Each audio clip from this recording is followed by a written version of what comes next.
Hello, podcast. Hello, StreamYard. Looks like I am live here on all links. I wanted to take a quick look, folks, at the games and that are currently being played on a Tuesday. I tell you, there's just not that much energy on these rescheduled games.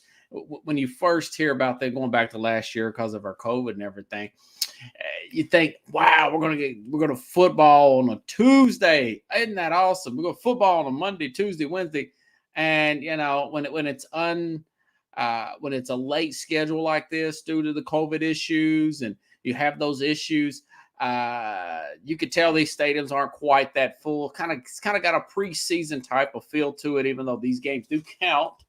It looks like the two home teams, Philadelphia and LA, are both about to pull away. Looks like they're both up by 7 about the score. So I'm going to get into interesting games from last week, my thoughts on them. Tom Brady, should he be fined for cursing at Dennis Allen? And should Dennis Allen shutting out Tom Brady, and from what he's done, should he get looked at as a coach in the NFL? For his second stint as a head coach. That's the Dennis Allen's a head coach or the defensive coordinator for the New Orleans Saints. But first, let me say this. There is no great team in the NFL this year, folks. There is no air quote team to beat in the NFL. Chris Farley, air quotes for some of you older listeners, Saturday Night Live. Last year, there was a team to beat. We all thought Kansas City was the team to beat, and they were. They were, 14-2 or something like that. And, in years prior to that, as much as people don't want to hear it, it was New England. Going back 20 years, it was New England. You sprinkle in a little bit of Seattle, a little bit of Denver, but primarily it's been New England. This year, for about the first 6-8 weeks, Arizona looked like world beaters. And then they lose to a Detroit team in a must-needed, a must-win type of situation. And then you look at Tampa. Just talk about Dennis Allen, the Super Bowl champs. They get shut out in the middle of the season at home about a team that's had 3 quarterbacks this year. Their coach was in COVID protocol or whatever. He wasn't even there. They're at home. They get physically manhandled. Are they the team to beat this year? You say, what about Green Bay? They got the best record. Green Bay was practically beat. They were a 2-point conversion away from losing to a team with all backups, quarterback backups. Baltimore was losing players in the summertime, key players, and then they lose key starters week 1, week 2, week 3, and now the whole secondary's out, practically the whole defense, left tackle, running backs, IR, you name it, quarterback, and they were a 2-point conversion away from losing. With the quarterback that's hopping around with fractured toe, Aaron Rodgers. So are they really the team to beat? Then people say, well, what about Kansas City? They went to the Super Bowl last year. Well, Kansas City, with their scheduling, this team was beat 24-3, 31-3 by Tennessee. And they have problems of offense. And quite frankly, I don't think they're the air quote team to beat. You look at their injuries. They don't have a slot receiver. They have problems running the football. They have their issues. Plus, their history says, and since the Super Bowl era, any team not named New England does not lose the Super Bowl and get back there. since the salary cap era began in 1994. What about New England? They had the best record. Well, they're still limited with the rookie quarterback. If they fall behind early, like I said they would and predicted on the Thursday's program, reviewing everything, viewing this week's games. So I don't think they're the team to beat. I'm out of Nashville, Tennessee. What about Tennessee? Well, if they don't have a leading number one receiver in A.J. Brown or a healthy Julio Jones, which is probably never going to happen again, that team was beat by the Jets, a top 5 pick, and Houston that could get the number 1 overall pick. So they're not the team to beat. Buffalo can't run the football. Dallas has injuries on both lines. They were blown out by Denver at home. We saw what happened there in Dallas. The Rams are really top heavy. They're a team that they are 1 or 2 injuries away from not competing with anybody. We saw that. People say the Colts are surging. The quarterback tries to take the ball out of Carson Wentz's hands. San Francisco's got a defensive coordinator that their defense is so far out of position sometimes you can't even see the defenders in the screen. So there is no team to beat this year. This is the year of total parity, and people made fun of the Saints and mocked the Saints throughout this year. We're blown out on Thanksgiving night. Thank you, L Jr. I appreciate that. E Jr. The Saints were blown out on Thanksgiving night by Buffalo. But keep in mind, this Saints team, they swept the Super Bowl champs, and they beat the number 1 overall seed in the league to start the season. So, but there's no team there's simply no team to beat. Okay, so going back to Tom Brady, been a lot of talk about this over the last few days, more than I would imagine that it would be. And speaking of that game, did not see this coming. Tampa Bay running the ball well coming into Sunday night's game, pushing up on the number 1 seed. They know that the Saints have had their number in the past. They know what the Saints were capable of. They knew Alvin Kamara was back. They come off of a loss to the Saints, and they still get beat 9-0. And then Tom Brady, he tears up the iPad. You see it on TV, and he curses at Dennis Allen and Warren Sharp from Twitter. Now he's a football expert or whatever. Brady hollers out the F word. It's split. You could he says something to Allen and curses at him, and people ask me, should that be taunting? Warren Sharp from Twitter says this is taunting and this is not taunting, and he shows a picture of, I think his name Danny Trevathan, the linebacker from the Bears a few weeks ago on Sunday Night Football or whatever, Monday night. This a gesture towards the Pittsburgh Steelers, did some kind of karate kick and got a flag. Brady says a curse word. It's on camera, and it's and you could see it for live everybody to see. Oh, there's 2 points I want to make here. People say, why does this guy, 44 years old, he's got 7 championships. He's been to 10 Super Bowls. Why does he still get so mad? Point one, why does people like him get so mad? Why does Nick Saban always look like a lit candle? Why do these guys always look like they're in a hurry? Why do they always seem to be frustrated?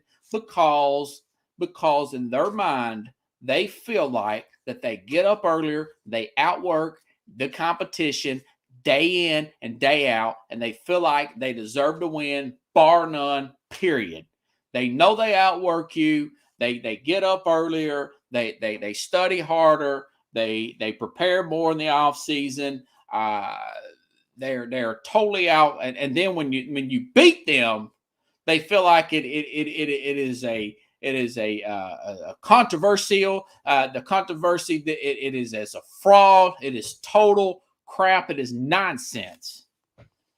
You think about guys like Nick Saban, even Kobe Bryant, Michael Jordan, that ticked off for greatness, and these guys, they are more dedicated. Tony Gonzalez said 4% of people he ran across, he played, 15 years as a tight end? He's a Hall of Famer. Tony Gonzalez used to play for the Kansas City Chiefs.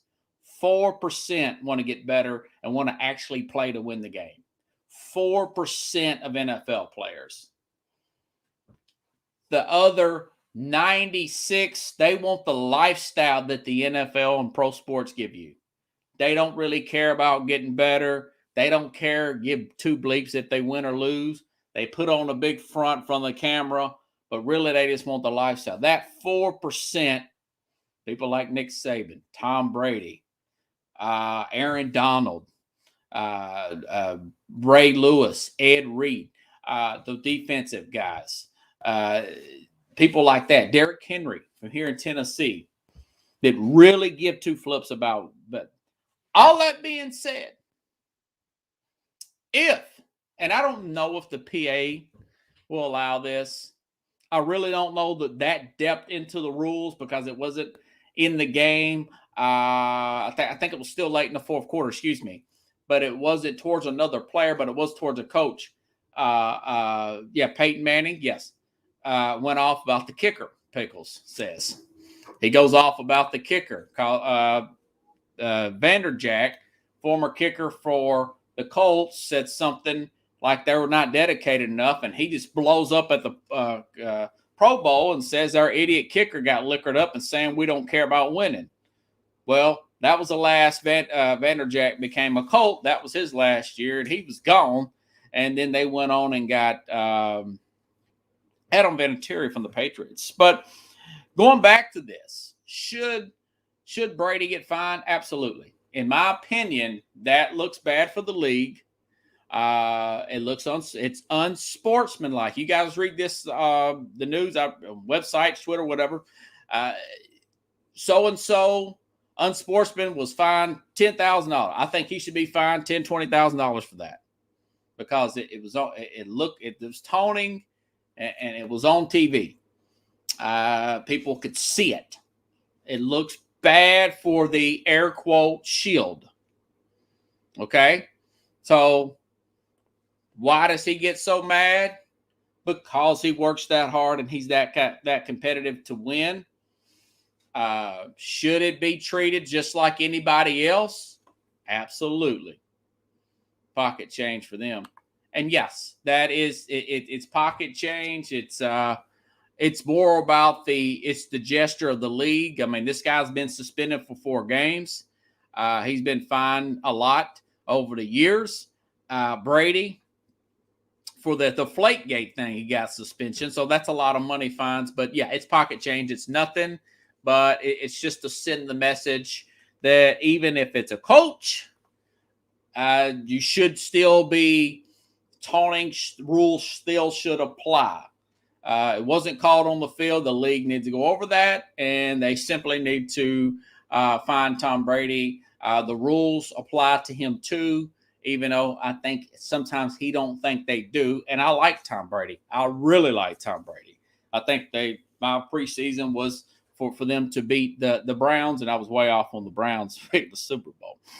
But, okay, so Dennis Allen, part 2 to this. So Dennis Allen is the defensive coordinator since 2015 of the Saints, of a team that has traditionally had an awful defense prior to that. Offensive-minded Sean Payton head coach. They don't put a lot of high draft picks on, air quote, defensive players. But when they got Dennis Allen, their current defensive coordinator since 2015,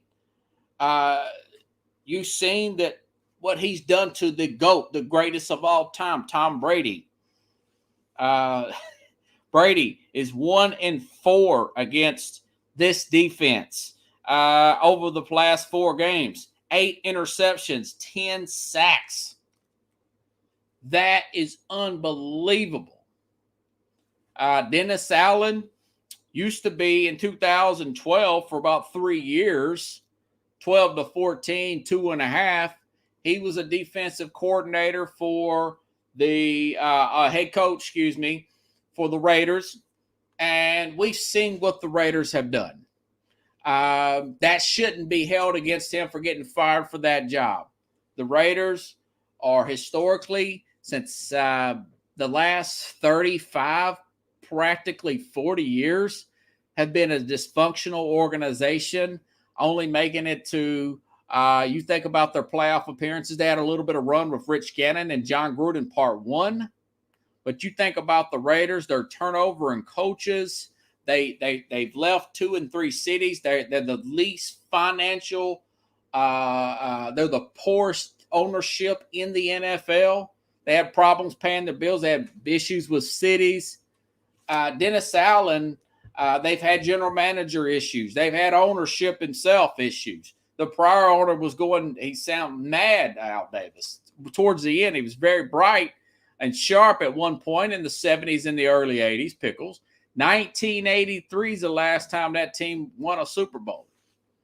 Other than, say, Detroit, other than the past 2 years, Cleveland's down there.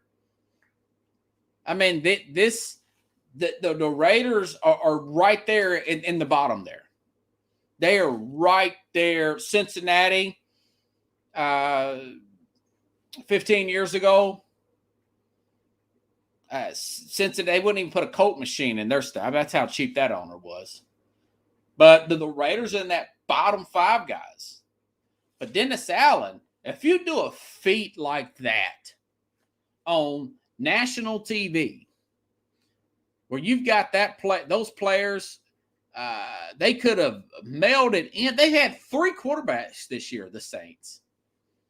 I'm not saying this guy's an all-world coach, but I'll say this. I will at least give him an interview for that kind of performance. You know, to take a Taysom Hill, a guy that's been on and off injured all year. Same thing with Alvin Kamara. And practically no weapons. And get that defense to play in sync like that, to go down to Tampa and shut them out. Now, they're technically out of the playoff hunt right now. They're not mathematically finished for the season. They're 1 game behind. They lose a tiebreaker to Minnesota. But if this team gets in the playoffs, if you're a Bucs fan, you got to be scared to death. They got your number. And the other side of that, as far as football is concerned, there's some teams that just have other teams' number. I'm out of Nashville, Tennessee. Since the Titans became the Titans officially in 1999, I've always thought Tennessee had a better statistical season, particularly in 2000 and 2001. Tennessee had just about every statistical fact. They had a better team than Baltimore. Baltimore just had their number, statistically, the year before that, in 1999, the Jacksonville Jaguars, they have 14-2. And every mark, they had better quarterback, better everything. Mark Brunell was the MVP level type of quarterback that year, and they went 14-2, but they could not. Tennessee beat them 3 times in 1 year, and that's very hard to do. Tennessee just seems to have Jacksonville's number, and Baltimore, Tennessee's won 2 out of the last 3, but prior to that, they've always seemed to have Tennessee's number. And I felt like Baltimore had a better statistical defense than Pittsburgh there in that same time period from the early 2000s till now.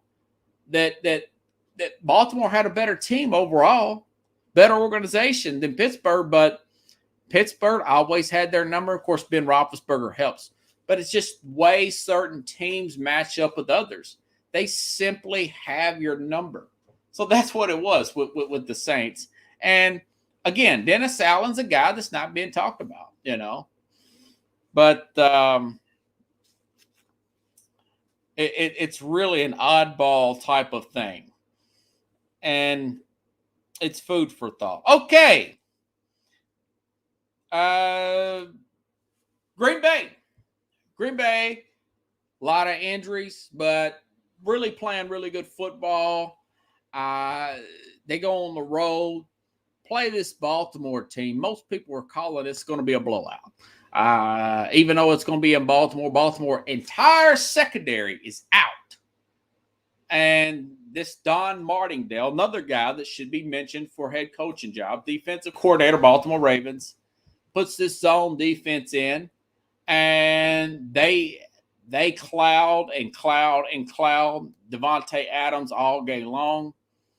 And they go in there with a backup quarterback, backup left tackle, a traded for running back, a picked up running back off the street, Latavius Murray and Devontae Freeman, a banged up wide receiver, and this guy, Tyler Huntley, 23-year-old, undrafted, second-year player out of Utah, goes 28 for 40, 2 touchdowns, 28 for 40, 208, 2 touchdowns, and 2 touchdowns rushed for 76 yards.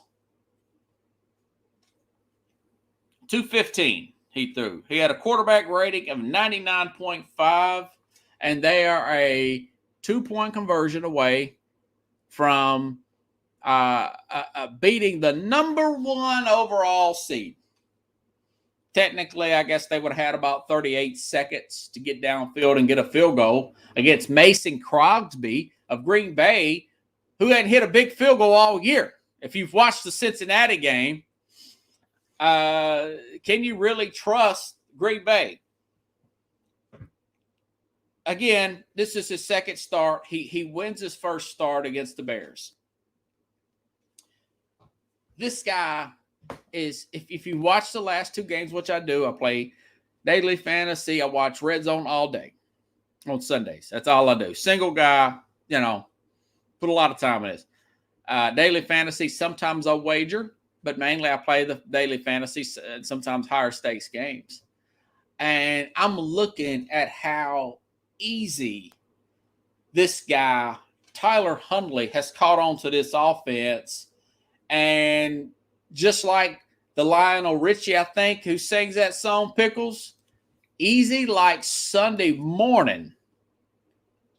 This guy's moving the ball up and down the field on this Green Bay team.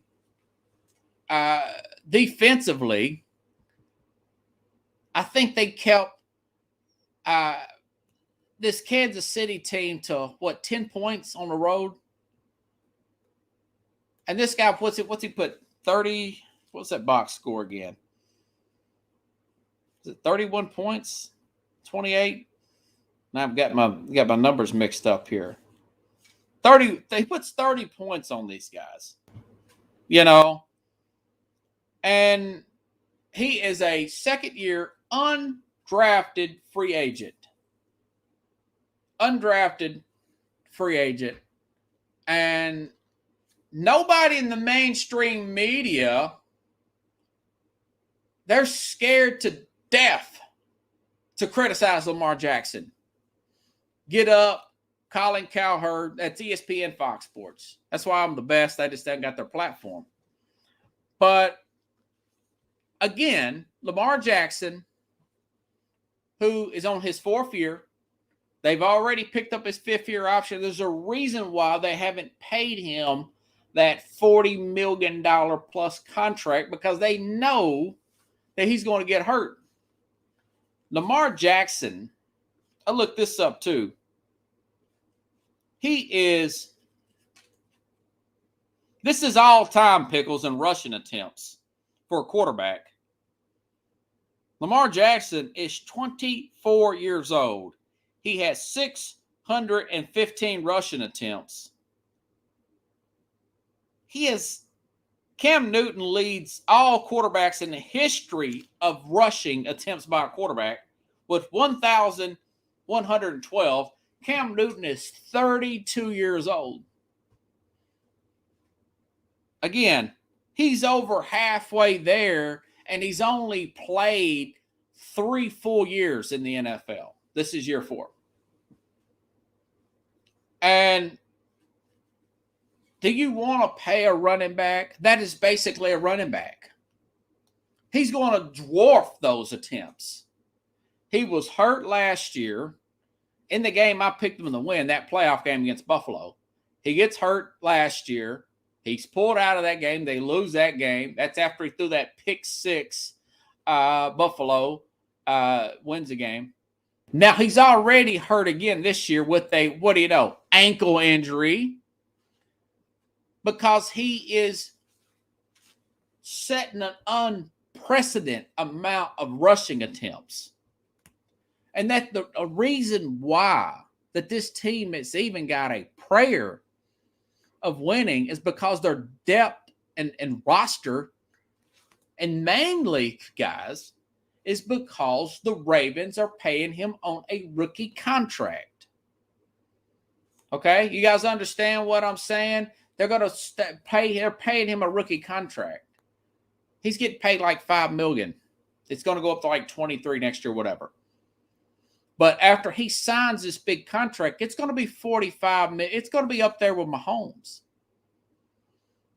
Instead, you've got a guy that already looks better, 1 year younger, and looks much more. This guy came out of Utah. He is straight laced. Now, he's from like South Florida somewhere, Tyler Huntley. And if you're a Ravens fan, do you want to pay Lamar Jackson $40 million and cut that roster up some more than it already is? He's going to get hurt. He's already been getting hurt. And they haven't made it to the 5th-year option. But when you got a guy that's won MVP like that, with that kind of speed, there's going to be a sucker out there to give you a first-round pick for Lamar Jackson in the New York Minute. I would shop him at the end of this season, and it's good as Greg Roman, and I would offer Greg Roman, the offensive coordinator, a big raise to stay and keep that offense there. And you've got 3 more years, 2 more really, really cheap years, Raven fans, to get to the Super Bowl. Because let me tell you something. If Cincinnati ever gets their coach right, and they play Cincinnati Sunday, they've already blown out once, you're not going to beat Joe Burrow much. Hold on, folks. Hold on. Let me turn that.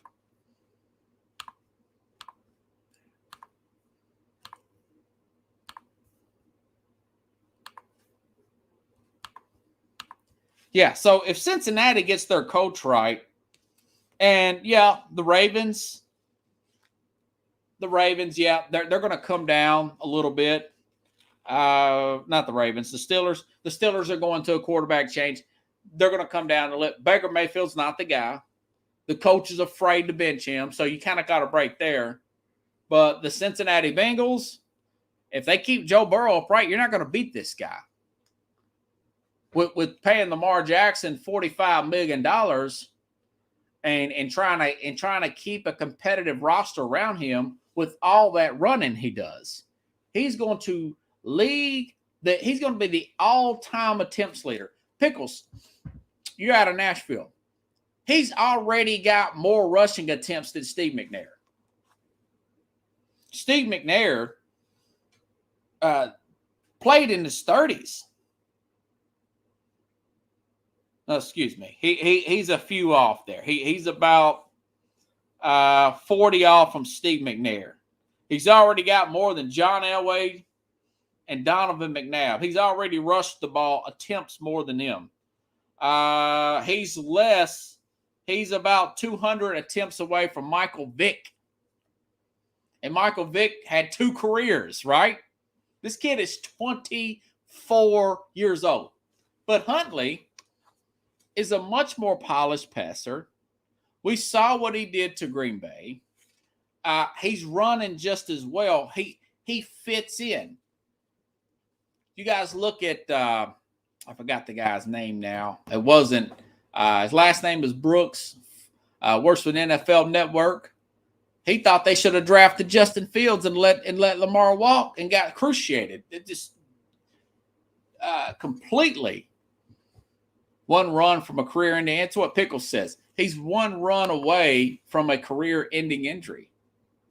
And do you want to pay a running back $40 to $45 million a year? I'm out of Nashville. Derrick Henry plays here. He's considered the best. He's coming back week 18. Tennessee is paying him about anywhere from 15 to 17 million. That's top end. And they have an out. They're paying him 15 to 17 million. And then you've got Lamar Jackson. He's going to command $5 million. And let me tell you something, guys. Last year, they were dead last in passed offense. 32nd. They're running a college offense up there. John Harbaugh, I have a lot of respect for him. I have a lot of respect for the Ravens organization. And they know what I'm saying is true. They just don't feel like it's politically correct. But in life, once you stop worrying about other people think of you, it was a bold move to even go this far with Lamar. But once you stop worrying about other people think of you, then you're on your way to success. Because then you're fearless and you're ready to try new things. I let Lamar walk. And I keep this Tyler Huntley on this undrafted. Listen to this. Tom Brady was a 6th round pick. He did pretty good. Tony Romo, 4-time Pro Bowler, undrafted free agent also. His successor was a 4th round pick. So who's to say Tyler Huntley's not the guy? You know? I mean, he was that impressive.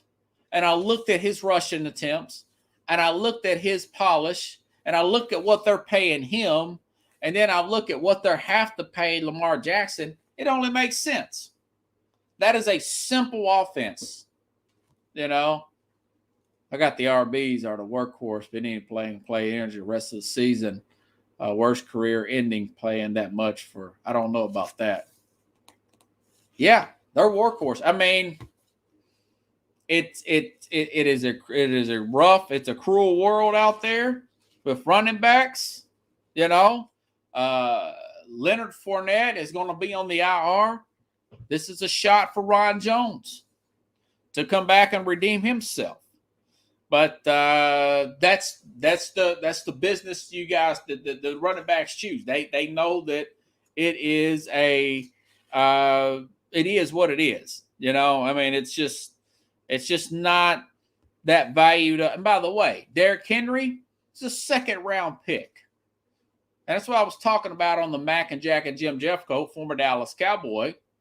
I said, listen, Saquon Barkley was a number 2 pick overall. I would have took Quentin Nelson, then number 2 overall, the guard from Nebraska. From Notre Dame. If I couldn't have traded down, Levante David, I don't know if he's out for the season, Pickles. I don't think that's legit. I know that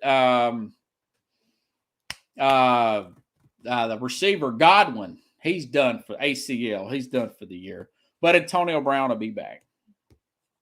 So that's my thought. I think that I do away with Lamar. I roll the dice for Huntley. You've got a great defense. You got great depth. You got excellent coaching there. You got a great owner there. A lot of good things going on in Baltimore. And that's what I would look at. Okay. Colts overpowered Pats with run game. Just like I called. Just like I said it. Just like I said on Thursday's program. If I could do every game like I analyzed that Colts game, you guys get more SportsSkope because I would put all my money in gambling. Just like I said at Kansas City when manhandled Dallas, when Chris Jones came back, and I nailed that one too. Colts overpowered the Pats run game. The Patriots 18th against the run, played at the Colts, coming off a bye week. Jonathan Taylor over 100 yards, a block punt away. And I said, if Frank Wright, if he takes the ball out of Wentz's hands and keeps everything short and quick, they will beat New England. And sure enough, that's exactly what Frank Wright did. He 5 for 12. Carson Wentz pickles 57 yards, and he threw an interception. He threw 12 passes. I mean, my dad used to say this person could screw up a free meal. He didn't screw up this free meal. He screwed up the Tampa game. They had Tampa beat. The Colts had Tampa beat a month ago. And if it wasn't for Shaq Barrett and Wentz getting stripped away, they would have lost that game. But the Colts, again, Mac Jones, I'll say this. He's still learning. They don't really have a deep threat there. You really can't trust Kenron Bourne. I think he's out for the season too, by the way. And I know Damian Harris is hurt. They're depending on Stevenson at running back, the Patriots. Again, no rookie quarterback has ever gotten to the Super Bowl. But we proved that the other day. It was not Dan Marino. It was second year. Now, many second-year players have went. So a lot of could this be different this year because of Bill Belichick? Yes. But history says that the Chiefs and the Patriots won't go because Patriots got a rookie quarterback, and that's never been done.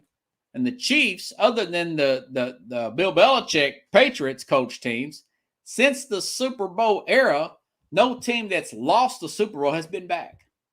That 1994, folks, we're talking almost 30 years of football. Okay? So you look at that, and the Colts are a true contender. If Wentz don't lose it for them, they got the offensive line, they got the defensive line, they got the head coach. And quarterback can make some plays. But hence, Wentz did hang in there, and they got the win. That was a good win for the Colts. That was a confidence builder. Kansas City. Talked about this in another program the other day. Brandon Staley, 38 years old, guy, the head coach of the Chargers, going back to last Thursday. He looks 17. And there's a thin line between aggressive and being conservative.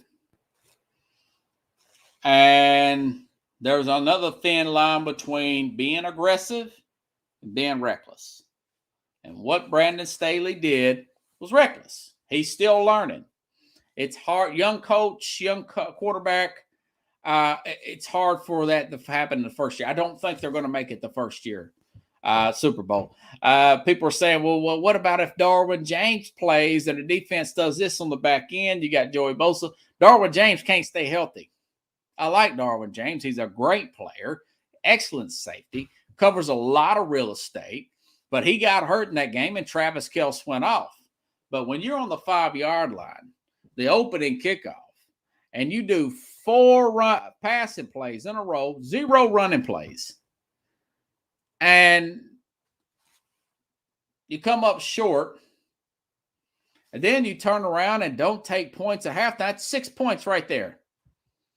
I believe in if it's on the 1-yard line, you've got multiple options. You can do quarterback sneak, which works pretty well. I've been seeing that work a lot here lately. It's almost unstoppable if you're inside the one. Running back, play to the running back, head off the running back, or you can pull out a running back's belly and throw it up to a receiver there, or you can do a naked bootleg. There's a ton of things that can be done, especially if you got an athletic quarterback. You see what I'm saying? They just left points out there. And now people want to crown Kansas City. But Kelsey was pretty much held in check until Darwin James got hurt. Then he ran wild and did Travis Kelce-like things. They're getting better. They're running the ball now.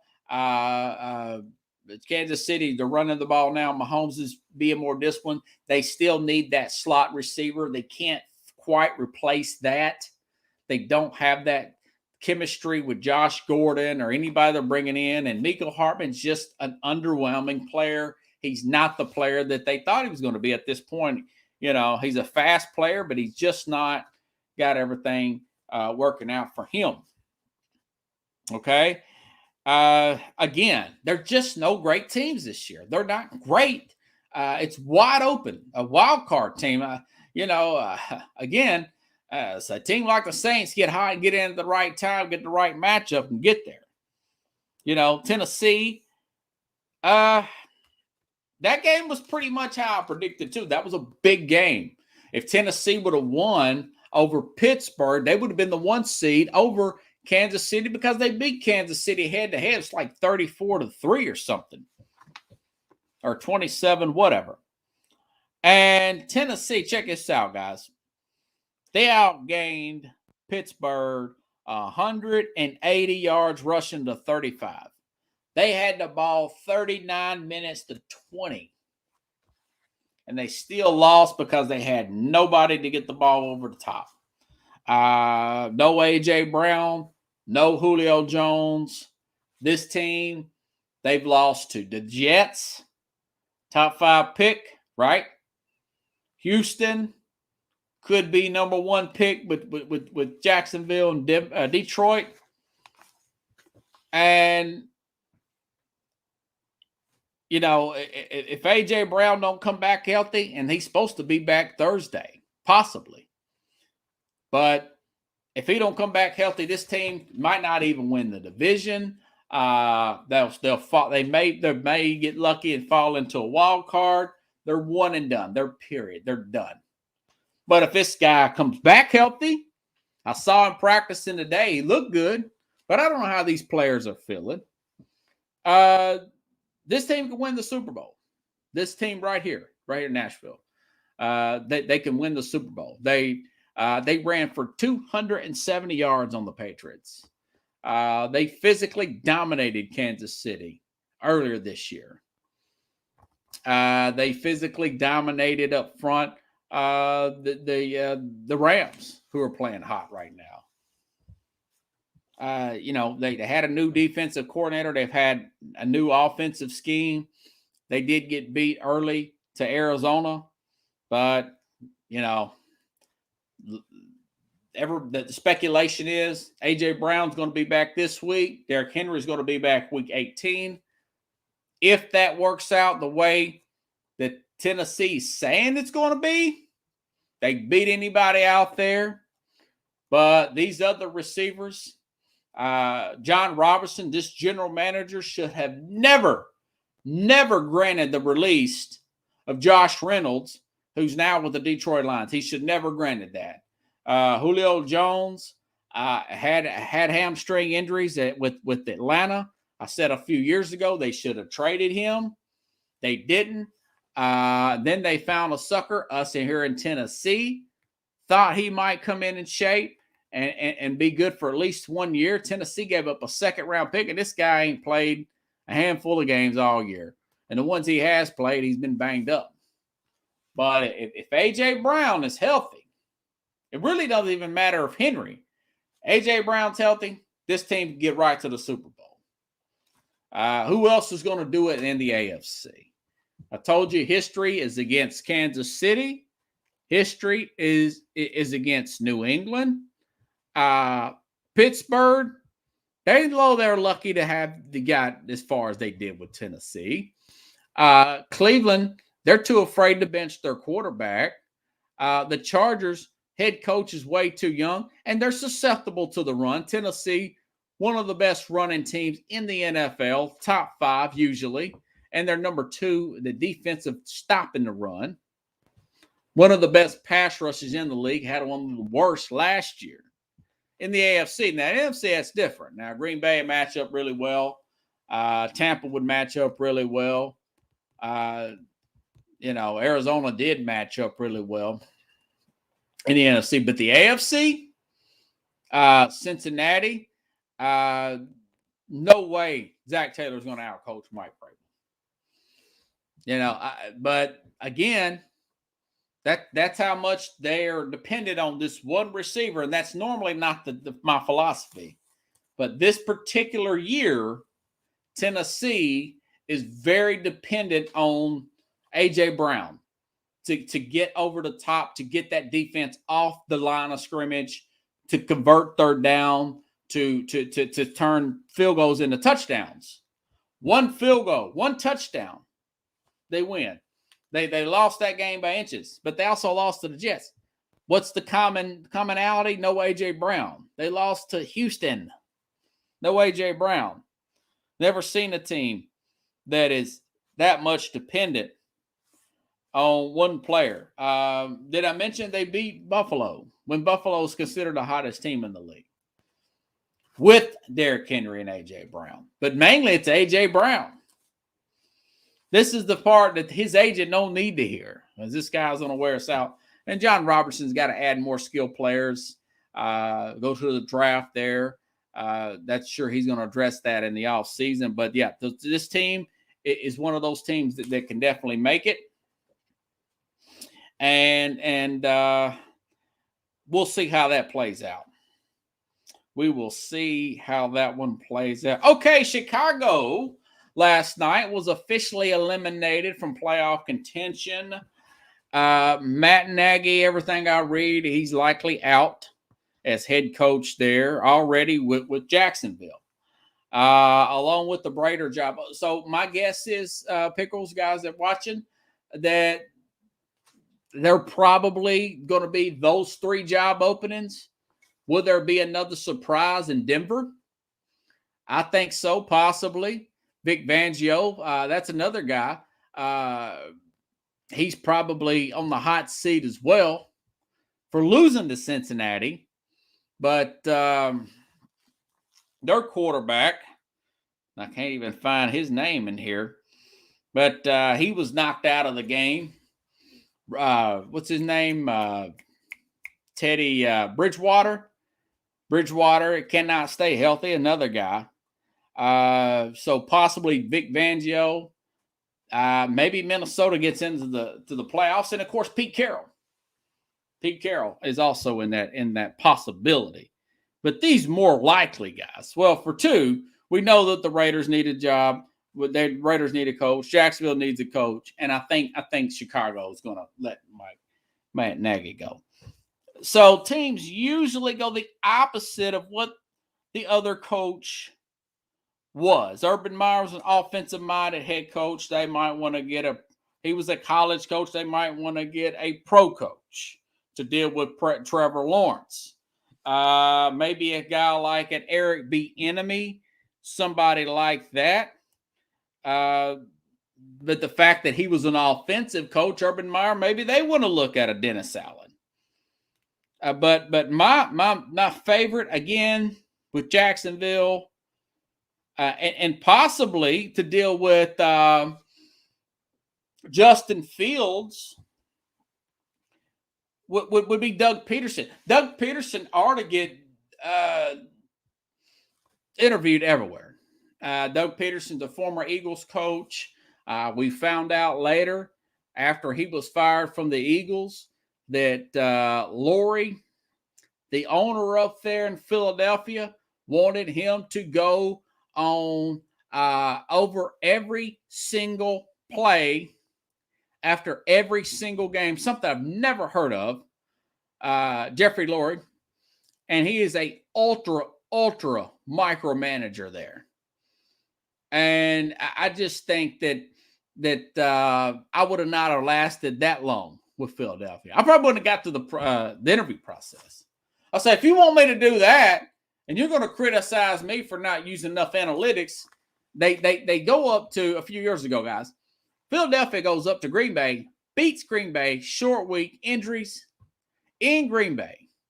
And Jeffrey Lurie's criticizing the winning coach for not running the ball enough against Green Bay, even though they beat Green Bay. By the way, this guy also won a Super Bowl, Doug Peterson. So Doug Peterson would be my guy at Jacksonville for Chicago. And Pickle says, what about Brian Leftwich? Brian Leftwich got a little irritated because the reporter said, well, you know, the Tom Brady situation kind of don't really help. And he says, well, everybody else got a job from working with Tom Brady. And Josh McDaniels also got fired. And then Josh McDaniels, Eric Mangini, we can go on and on about some of the former coaches who've worked with Tom Brady. How about Peyton Manning's offensive coordinator? Adam, I can't remember the guy's name now. The coach of the Jets last year. He used to be the coach of the Dolphins. He was fired twice. But he did a good job working with Peyton Manning in Denver. So they think that just helped him out, you know. So you got to be careful at hiring the guy. Leftwich needs to work with another quarterback. He also coached, I want to say he coached Jameis Winston when he had 30 touchdowns. Adam Gase. Thank you, Pickles. Adam Gase. Yeah. Adam Gase worked with Peyton Manning. He's great. No, he just worked with Peyton Manning, coach on the field. Brian Leftwich, he also worked with Jameis Winston, I want to say. 30 touchdowns, 30 picks. But Eric Bieniemy would be a good one to work with maybe Trevor Lawrence, somebody like that. He's going to get his shot. If you wanted to go defensive minded, with Jacksonville, how about Don Martindale? I mean, their whole defense is out practically in Baltimore, and they're still playing good. Yeah, it's a lot of Junior says there's too many coaches coming out. Yeah, it's a lot of retreads. And I talked about this last week when people brought up why does the NFL keep going to college coaches? And then my thing was because look at all the innovation that the college coaches bring to the NFL. Look at that offense they're running in Baltimore. That's a college-like offense. Look at what they're running in Arizona with Kyler Murray. That's a college-like offense. But don't tell me that RPO action is not a college. That's an option play. But Martindale, people have talked about Don Martindale from Baltimore Ravens. You know, Ravens have a good thing going up there. They have a really good organization up there. That is something to look at. I would give that guy, I would give Dennis Allen, the defensive coordinator for the Saints. I'll probably bring Leftwich in, but Bieniemy's probably going to get a good job this year. The coordinator there from Kansas City. And I don't know if anybody's going to hire a college coach this year. But all this is just food for thought, guys. If you're going to go defense in Chicago, just get a good offensive, get an experienced quarterback coach and an offensive coordinator to work with Justin Fields. I think the talent is there with Justin Fields. The talent is there.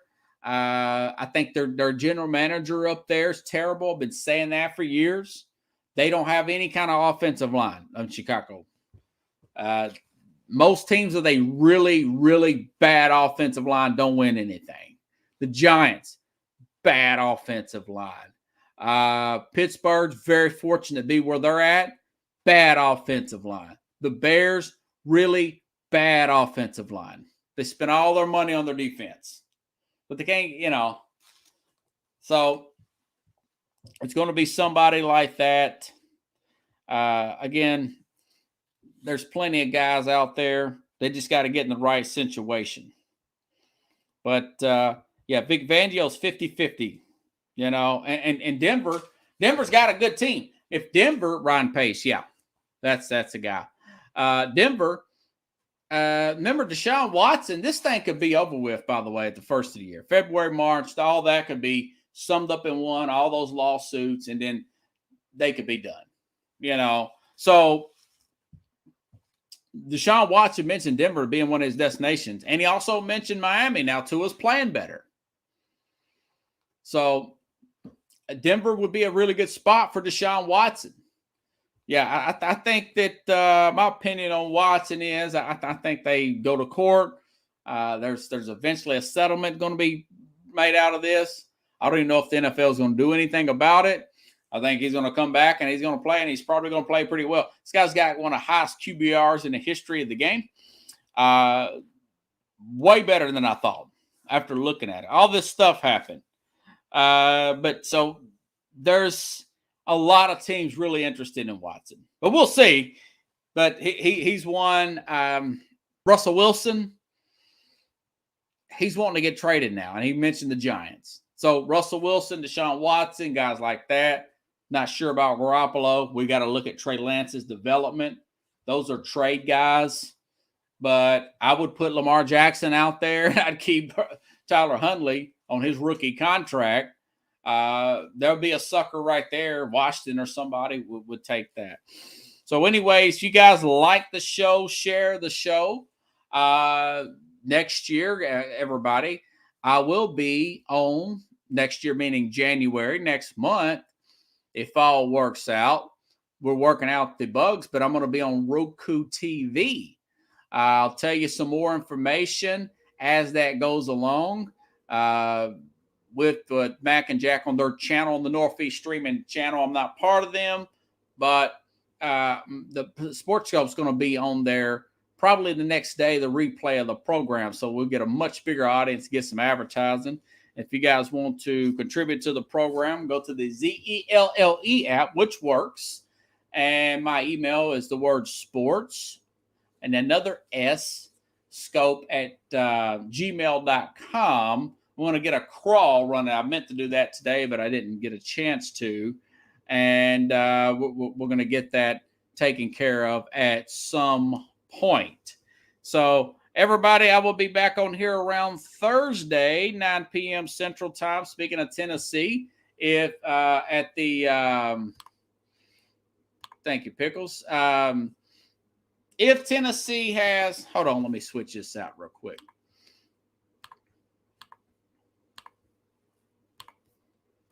If A.J. Brown is healthy, Tennessee will beat the 49ers that are banged up. Their defensive line's banged up. If he's not healthy, 49ers will beat Tennessee, and Tennessee's going to be hanging on to win the division, hanging on the wild card. That's how that Thursday game is going to go.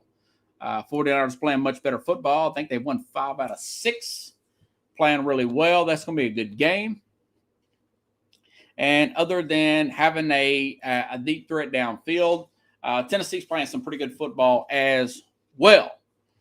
So I will talk to you around halftime of that game. We'll go over the games to watch of the weekend. So getting closer to Christmas time and the new year, everybody, it's going by quick. And we are having a really good year, a good growth here on the program. So I will see you all Thursday around that time, around 9 p.m. Central Time, give or take 15 minutes. Earlier, the better. Okay, have a good night, everybody.